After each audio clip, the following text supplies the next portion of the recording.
కోడికత్తి case నిందితుడు శ్రీనివాస్ పనిచేసిన fusion food and hotels private limited సంస్థ కాంట్రాక్ట్ ను రద్దు చేస్తూ airport Authority of India AAI జారీ చేసిన ఆదేశాలను హైకోర్టు నిలిపివేసింది. ఈ మేరకు మధ్యంతర ఉత్తర్వులు జారీ చేసింది. ఏఐ ఆదేశాలను సవాల్ చేస్తూ fusion food MD T Harshavardhan Prasad మంగళవారం హైకోర్టులో లంచ్ మోషన్ పిటిషన్ వేశారు. న్యాయమూర్తి జస్టిస్ జి శ్యామ్ ప్రసాద్ దీనిని విచారించారు. ఈ సందర్భంగా పిటిషనర్ తరపు న్యాయవాది లలిత వాదనలు వినిపిస్తూ విశాఖ విమానాశ్రయంలో ప్రతిపక్ష నేత జగన్ పై దాడి చేసిన శ్రీనివాస్ ఫ్యూజన్ ఫుడ్ హోటల్ ఉద్యోగిగా ఉన్నాడు.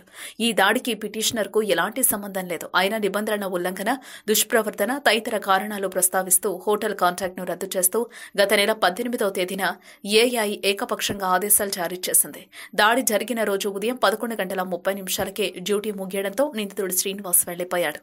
అలాంటప్పుడు ఆ దాడితో పిటిషనర్ కేం సంబంధం?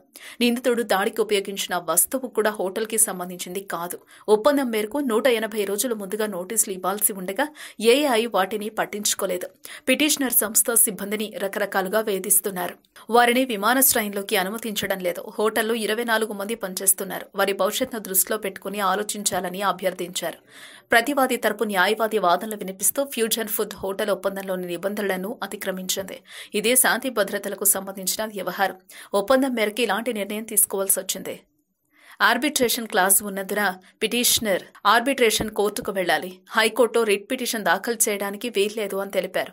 న్యాయమూర్తి జోక్యం చేసుకుంటూ నిందితుని గత నేర చరిత్ర యజమానికి ఎలా తెలుస్తోంది?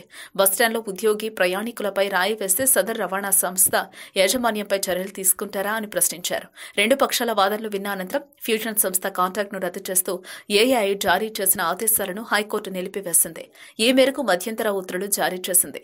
హోటల్ సిబ్బందిని సహజ షరతులతో విమానాశ్రయంలోకి అనుమతించాలని కూడా సంబంధిత అధికారులను కోర్టు ఆదేశించింది. ఈ వ్యవహారంలో తగిన వివరణ ఇవ్వాలని కేంద్ర పౌర విమానయాన శాఖ ముఖ్య కార్యదర్శిని, Airport Authority of India chairman ను, ఏఐ రీజనల్ ఎగ్జిక్యూటివ్ డైరెక్టర్ ని, విశాఖ విమానాశ్రయ డైరెక్టర్ ని, పౌర విమానయాన భద్రతా విభాగ రీజనల్ డైరెక్టర్ ని, ఏపీ డీజీపీని, విశాఖ పోలీస్ కమిషనర్ ను ఆదేశిస్తూ తదుపరి విచారణను ఈ నెల 19వ తేదీకి వాయిదా వేసింది.